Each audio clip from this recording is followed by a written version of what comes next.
In 1921, a newspaper reporter walked into a small boarding house in San Francisco carrying a notebook and a strange assignment. His editor wanted him to interview a woman who claimed to remember a world that no longer existed. Not metaphorically, not in the way elderly people romanticize their youth. She remembered an economic system that had been erased from history books, scrubbed from official records, and systematically forgotten by 3 generations of Americans. Her name was Harriet Tubman. Not the Harriet Tubman you're thinking of. This was Harriet Tubman Fletcher, 94 years old, born in 1827 in a part of America that operated under rules most economists today would call impossible. She had lived through the transition. She remembered what came before. And in that interview, she described an economic reality so different from what we're taught that her testimony was buried for nearly a century. What she told that reporter would get you laughed out of any economics classroom today. But here's the problem. Every single detail she described can be verified through land records, probate documents, and census data from the 1830s and 1840s. The world she remembered wasn't a fantasy. It was real. And the people who erased it from history had very specific reasons for doing so. If this kind of historical deep dive interests you, hit subscribe. I dig through archives most people never touch to find the economic realities they don't teach in schools. Next week, I'm breaking down the 1873 financial panic and the clause in the Coinage Act that changed everything. You won't want to miss it. Harriet Tubman Fletcher was born in 1827 in western Massachusetts, in a town called Cummington. It's a place you've never heard of unless you're from there. Population in 1830 was around 1,200 people. Her father was a blacksmith. Her mother ran a small dairy operation, and according to the interview, neither of them ever saw paper money until Harriet was in her 20s. That's not because they were poor, it's because the economy they lived in didn't run on cash. It ran on something economists today barely acknowledge existed. A hybrid system of barter, labour exchange, and what Harriet called ledger credits. Her father would shoe a horse for a farmer. The farmer would mark it in his ledger. 3 months later, her father would get grain from that same farmer.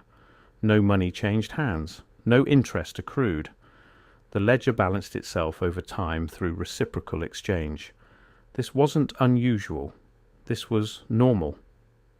In the 1830s and 1840s, most rural Americans lived in what economic historians politely call non-monetary economies. What Harriet called it was simpler. She said people just took care of each other because they had to. There was no bank in Cummington. The nearest one was 15 miles away in Northampton.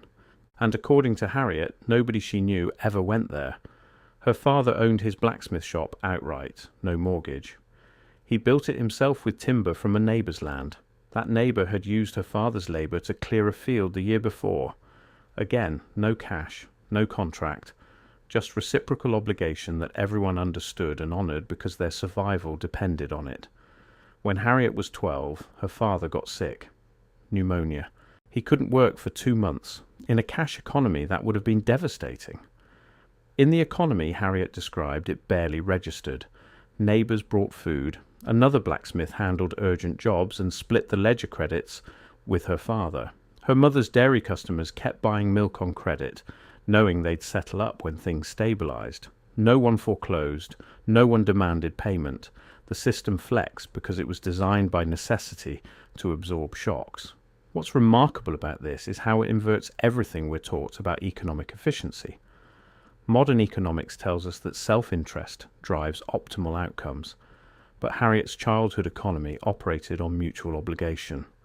The farmer who brought food during her father's illness wasn't being altruistic. He was being rational, because he knew that someday his crops might fail or his barn might burn.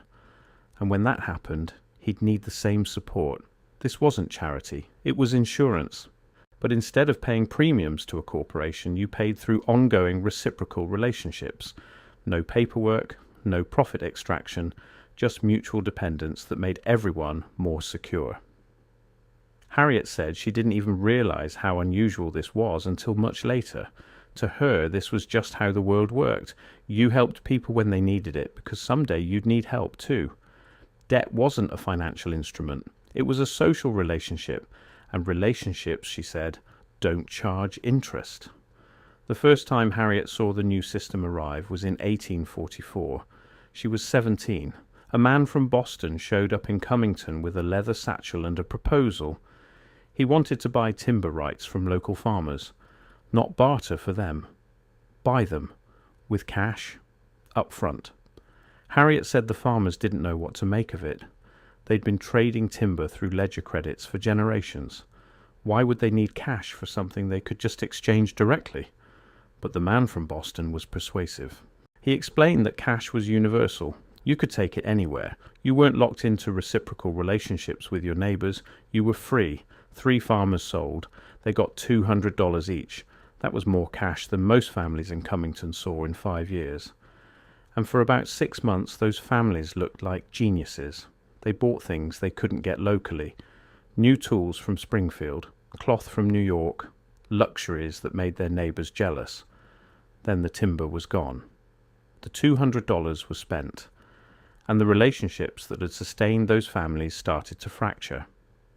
One of the farmers who sold had previously traded timber to a furniture maker in exchange for chairs, cabinets, and repairs. Now the furniture maker had to find timber elsewhere. The reciprocal loop was broken. The furniture maker started charging cash because he had to buy his materials with cash now.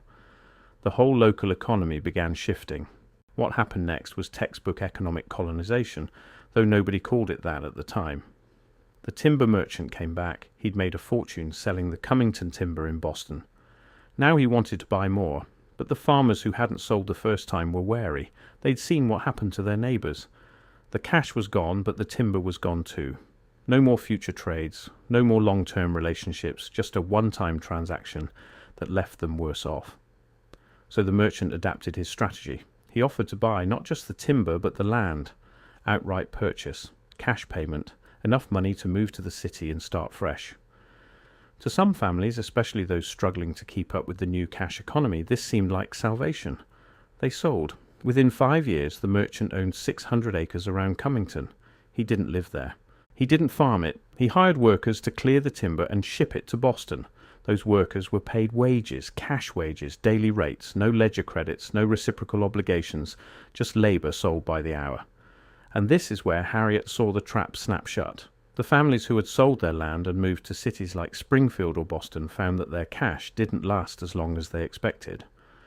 Rent was higher than they'd anticipated. Food cost more when you couldn't grow it yourself. Tools and supplies that they'd once made or traded for now had to be purchased. Within a year, most of them were working in factories or mills, earning wages that barely covered their expenses. They couldn't go back. Their land was gone. Their place in the reciprocal economy was gone. They were fully dependent on the cash system now. And the cash system, Harriet observed, had a particular genius for keeping people dependent. Harriet said her father saw it immediately. He told her the timber sale wasn't a transaction. It was an infection. Once cash entered the system as the dominant medium, every other exchange would have to convert to cash to remain viable. And once that happened, the people with the most cash would control everything. Not the people with the most skill, not the people with the strongest relationships, the people with the most cash. Within 2 years, Cummington had its first general store that only accepted cash. No ledger credits, no barter, cash only. Harriet said it was the beginning of the end. People who had been part of the reciprocal network for decades were suddenly shut out if they didn't have paper money. And the only way to get paper money was to sell something or work for someone who had it. Her father refused. He kept running his blacksmith shop the old way. Ledger credits, barter, reciprocal exchange. But fewer and fewer people could afford to operate that way. They needed cash for the general store. They needed cash for the timber merchant who kept coming back. They needed cash because everything around them was converting to cash. By 1848, her father's business was failing. Not because he wasn't skilled, not because people didn't need blacksmith work, but because the medium of exchange had shifted and he couldn't compete in a cash economy without cash. He died in 1851. Harriet said it wasn't pneumonia that killed him. It was the realization that the world he understood had been replaced by one he couldn't navigate. After her father died, Harriet moved to Boston. She was 24. She found work in a textile mill, and for the first time in her life she was paid in wages, cash wages, weekly. It felt like freedom at first. She could buy what she wanted, when she wanted. No ledger balancing, no waiting for reciprocal exchange to settle. Just money for goods. Simple. But she started noticing things. The mill owner didn't live in Boston. He lived in New York. He'd never met most of his workers. He didn't know their families. He didn't know their stories. And he didn't care. What he cared about was output. Yards of cloth per day. Revenue per worker. Profit margins. In Cummington, when her father employed an apprentice, that apprentice lived with their family, ate at their table, learned the trade over years. The relationship was personal and reciprocal. The apprentice worked, her father taught, both benefited. It wasn't a transaction, it was a bond. In the mill, workers were units, replaceable. If you got sick, you were fired. If you complained, you were fired. If you couldn't keep pace, you were fired. There was always someone else who needed the wages. Harriet said the mill owner had discovered something her father never understood. If you remove the personal relationship from labour, you can extract far more from workers because they have no leverage except their ability to work. And when workers are desperate, they'll accept almost anything. The mill operated on what they called the Lowell system. Young women, mostly from rural areas like Cummington, would come work for a few years to earn money. They lived in boarding houses owned by the mill. They bought their food from company stores. They paid rent, purchased necessities, and after all expenses, most of them saved almost nothing.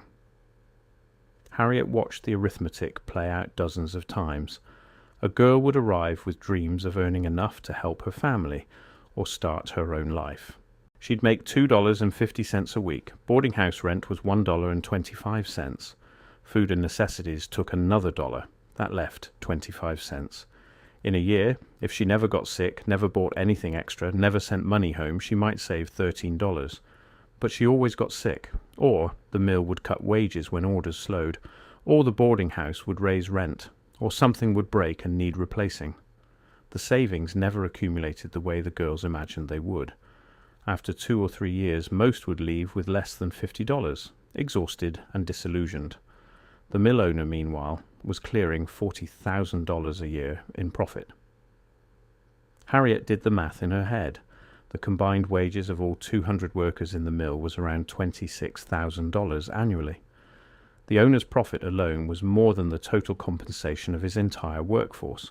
This wasn't just exploitation. It was a mathematical demonstration of value extraction. She also noticed something else. Debt. In Cummington, debt was a social agreement, temporary, flexible, based on trust. In Boston, debt was a financial product. Banks lent money at interest. If you couldn't pay, they took your property. There was no flexibility, no consideration of circumstances, no relationship, just math. The interest rates were brutal. Harriet saw loans offered at 8% to 12% annually. That doesn't sound terrible by modern standards, but when you're earning $2.50 a week and barely surviving, even small debts become insurmountable. She watched women borrow $10 to buy a winter coat or send money home to a sick parent. Within 6 months, they'd owe $11. Within a year, $12. They'd make tiny payments, but the principal barely moved. The debt became permanent. And here's what made it insidious. The debt created dependency. A woman in debt couldn't quit the mill. She needed the wages to service the debt. She was locked in. The mill owner didn't have to chain her to the loom. The debt did it for him. Harriet watched families destroy themselves trying to pay back loans that compounded faster than they could earn wages. A man would borrow $50 to buy tools to start a trade. The interest would pile up. Within 2 years, he'd owe $80. He'd sell the tools to pay the debt, ending up worse than when he started. Then he'd borrow again because he had no other options. The cycle would repeat. Harriet said the banks weren't lending money to help people. They were lending money to acquire collateral. The loan was a trap designed to transfer assets from borrowers to lenders. This wasn't a secret. It was openly discussed in financial circles. An 1851 editorial in a Boston banking newsletter praised this system as efficient capital allocation. It argued that people who couldn't manage debt didn't deserve to own property. Wealth should flow to those who understand how to use it. The editorial didn't see this as exploitation. It saw it as natural selection. Harriet saw it differently. She said the system was designed to make independence impossible for most people. In Cummington, her father owned his shop, his tools, his labour. He was autonomous. In Boston, workers owned nothing. They rented rooms. They bought food daily because they had no land to grow it. They worked for wages that barely covered survival. And if they tried to save enough to become independent, the cost of living would rise just enough to keep them trapped. She asked her mill supervisor once why wages were so low. He told her the market determined wages, supply and demand. There were more workers than jobs, so wages fell. That was economics. Harriet asked him why there were more workers than jobs. He didn't have an answer, or he didn't want to give it. The answer, she figured out, was enclosure.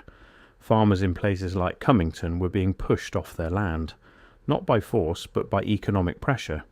Property taxes payable in cash, timber rights sold to merchants, general stores that didn't accept barter.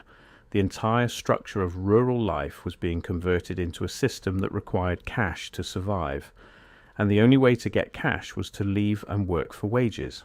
It wasn't coincidence, it was design. Harriet spent the next 30 years watching the transformation complete itself. The Civil War accelerated everything. The Union needed to finance the war, so it issued greenbacks, paper currency backed by nothing but the government's promise to accept it for taxes. For the first time in American history, there was a standardized national currency. Before that, hundreds of banks issued their own notes. It was chaotic, it was decentralized, and it allowed local economies to operate semi-independently. After the war, the government started retiring greenbacks and pushing the economy toward gold-backed currency. This had a predictable effect. It contracted the money supply, made cash scarcer, drove up interest rates. Farmers who had taken loans during the war to expand production suddenly couldn't pay them back. Foreclosures skyrocketed. Between 1865 and 1875, more than 40% of farms in the Midwest changed ownership due to unpaid debt. This period, which historians politely call the Long Depression, was catastrophic for small farmers and independent producers, but it was phenomenally profitable for banks and large landowners. They acquired property at a fraction of its value. A farm worth $5,000 in 1865 might sell for $800 at a foreclosure auction in 1873. The buyer wasn't getting a bargain. They were getting a windfall created by deliberate monetary policy. Harriet read the newspapers during this period. She watched the debates in Congress about currency policy. The farmer representatives begged for inflation. More greenbacks, easier credit, anything to loosen the noose around their necks. The banking representatives demanded deflation, sound money, gold backing, fiscal responsibility. The bankers won, not because their arguments were better, but because they had more power, and the result was exactly what you'd expect. Wealth transferred from debtors to creditors on a scale America had never seen. The Gilded Age wasn't called that ironically. It was a Gilded Age for the people who control capital. For everyone else, it was a nightmare. Harriet said this wasn't an accident. It was policy. The people who controlled the banks wanted farmers to fail, not out of cruelty, but because failed farms could be bought cheaply and consolidated into larger operations. Larger operations were more efficient. They could produce more with fewer workers, and the displaced farmers would move to cities and work in factories. More workers meant lower wages. Lower wages meant higher profits. The efficiency argument was everywhere during this period. Economists wrote papers demonstrating that large-scale agriculture was superior to small family farms. Industrial production was superior to artisanal craft. Wage labor was superior to independent ownership, all measured by output per worker or return on investment. What they didn't measure was human cost, the autonomy lost, the communities destroyed, the skills abandoned, the relationships severed. Because those things don't appear on a balance sheet. And if it's not on a balance sheet, it doesn't matter. She watched this happen in real time. By 1880, she was living in Chicago. The city had exploded in population. Immigrants from Europe, farmers from rural America, all flooding in to work in meatpacking plants, steel mills, and rail yards. They lived in tenements, worked 12-hour days, spent everything they earned just to survive. And they were told this was progress. Harriet said the word progress started to make her angry. Progress toward what? In Cummington, people had owned their lives. They worked hard, but they worked for themselves. They had autonomy. They had dignity. In Chicago, people owned nothing. They were cogs, disposable. replaceable. And the system called this an improvement because GDP was growing. She started talking to union organisers, socialists, anarchists, people who were asking the same questions she was. Why did the transformation happen? Who benefited? And could it be reversed? Some of them had answers she didn't agree with. Some wanted revolution. Some wanted state control. Harriet didn't want either. She just wanted the old world back. The one where people took care of each other because their survival depended on it. But she realised the old world couldn't come back. Not because it was impossible, but because the people who remembered it were dying. Her generation was the last one that had lived in both systems. Everyone younger had only known the cash economy. They thought it was natural, inevitable, the only way to organise human labour and exchange. In 1910, Harriet attended a lecture by an economist from Harvard. He was explaining the efficiency of market capitalism, how prices signalled information, how competition drove innovation, how the invisible hand allocated resources better than any central planner could. She raised her hand during the Q&A. She asked him a simple question. If the system is so efficient, why were people in her childhood happier and more secure than people now? He told her that was subjective. Happiness couldn't be measured. Security was an illusion. What mattered was productivity, output, growth. She asked him what growth was for if not to make people's lives better. He didn't answer. He just moved to the next question. By 1921, Harriet was 94 years old. She was living in a boarding house in San Francisco, surviving on a small pension from her years working in the mills.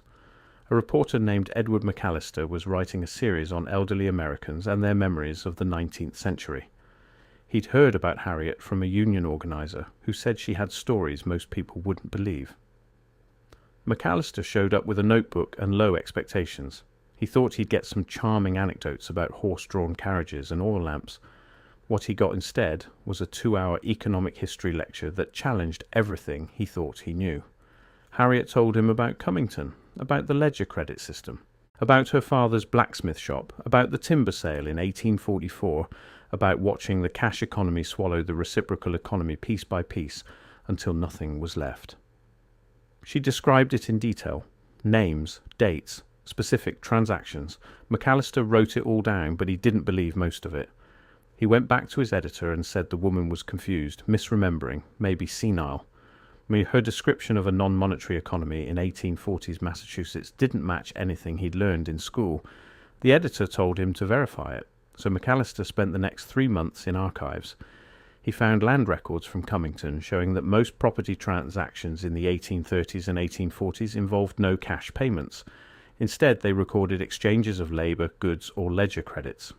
He found probate documents listing debts owed in bushels of grain, cords of wood, and days of labour. No dollar amounts. He found census records showing that Cummington had no banks, no lawyers, and no cash-based businesses until 1847. Everything Harriet said was true. The world she described had existed, and it had been systematically dismantled over the course of 40 years. McAllister went back and asked her why. Why did it happen? Who was behind it? Harriet said there was no conspiracy, no shadowy cabal, just incentives. The people who accumulated cash had power. They used that power to create systems that required more cash. Those systems gave them more power. It was a feedback loop, and once it started, it couldn't be stopped without destroying the wealth of everyone who had benefited from it. She also told him something that stuck with him for the rest of his life. She said the saddest part wasn't that the old world was gone. It was that people born into the new world couldn't even imagine an alternative. They thought cash economies were natural, universal, eternal. They couldn't conceive of a world where debt didn't compound, where labour wasn't bought and sold, where communities took care of their own without needing money to mediate every exchange. McAllister asked her if she thought the old system was better. She said it depended on what you meant by better. Was it more efficient? No. Did it produce more goods? No. But did it create more security, more dignity, more human connection? Absolutely, and she believed those things mattered more than efficiency. He asked her if she thought the new system could be reformed, made more humane. She laughed. She said you can't reform a system designed to concentrate wealth and expect it to distribute wealth. The system was working exactly as intended. The only question was, whether people would realize that and demand something different. McAllister's article was published in the San Francisco Examiner in October 1921. It ran on page 14. It got almost no attention. 3 months later, Harriet Tubman Fletcher died. The boarding house owner found her in her room. She was buried in a municipal cemetery under a grave marker that listed her name and nothing else. For decades, McAllister's article was forgotten. It sat in newspaper archives, unread and unnoticed. Then in 1998, an economic historian named Dr. Patricia Whoever stumbled across it while researching something else. She was intrigued. She started digging. She found the land records McAllister had found. She found more. Probate documents from towns across New England showing the same patterns: non-monetary exchanges, ledger credits, reciprocal labor agreements. She found letters and diaries from the 1830s and 1840s describing economic life exactly the way Harriet had described it. She also found something else: academic papers from the 1870s and 1880s written by economists who explicitly advocated for destroying these local economies. They argued that non-monetary systems were inefficient and primitive. They needed to be replaced with cash economies to enable industrialization and growth. One paper, published in 1879, outlined a strategy: introduce property taxes payable only in cash, encourage banks to lend to farmers, subsidize cash-based businesses. Within a generation, the reciprocal economies would collapse and workers would flood into cities. It worked exactly as planned. By 1900, the transformation was complete. The old world Harriet remembered was gone, and the people who engineered its destruction were celebrated as visionaries. Dr. Whoever published her findings in 2003. The book was called The Forgotten Economy. It won awards, it was reviewed in major newspapers, and then it was quietly ignored by mainstream economics. Because if what she found was true, it meant that the economy we live in today isn't natural or inevitable. It's the result of specific choices made by specific people to benefit specific interests. So what does this mean for us? Why does any of this matter? Because the same dynamics are still playing out. The economy we live in is designed to concentrate wealth and extract value from labor. That's not a conspiracy theory. It's a feature. The difference is that we've been conditioned to see it as normal, natural, the only way things could be. But Harriet's testimony proves otherwise. For most of human history, economies operated on reciprocal exchange. You helped your neighbors because they'd help you. Debt was temporary and social. Labor was personal. Ownership was widespread because people built what they needed with their own hands and the help of their community. The cash economy destroyed that, not because it was better for most people. It wasn't. It destroyed it because it was better for the people who control capital. And once they had power, they used it to rewrite history and make their system seem inevitable. Today, we're told that market capitalism is the most efficient system ever created. And by certain metrics, that's true. It produces an enormous amount of wealth. But for whom? The bottom 50% of Americans own 2% of the wealth. The top 1% owns 32%. That's not a bug. That's the system working as designed. We're told that debt is a tool, a way to access opportunities we couldn't otherwise afford. But debt enslaves more people than it liberates. Student loans, medical debt, mortgages, credit cards, all of them are mechanisms to transfer wealth from borrowers to lenders over time. Harriet saw this in the 1850s. It's worse now. We're told that wage labor is freedom. You can work for whoever you want. You can quit any time. But if quitting means losing your health insurance, your home, your ability to feed your family, how free are you really? Harriet watched this trap close around workers in the 1860s and 1870s. It's tighter now. The world Harriet remembered wasn't perfect. She never claimed it was. But it was more humane, more stable, more conducive to human flourishing.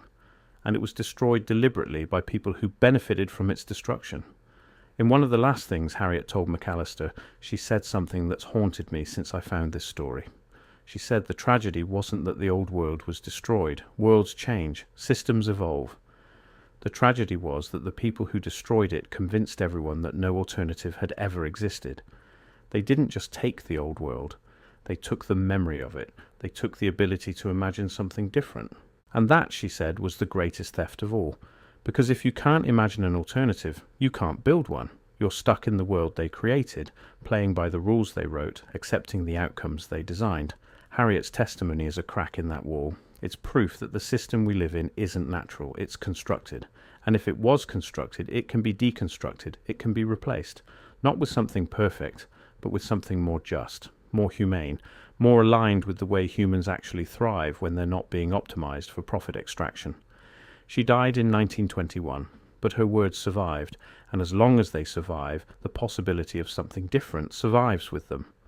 The question is whether we'll listen, whether we'll take her testimony seriously, whether we'll allow ourselves to imagine that the economy we inherited isn't the only economy we could have, or whether we'll do what most people do, dismiss her as a relic, a nostalgic old woman clinging to a past that never really existed, and go back to the grind. The choice, as always, is ours.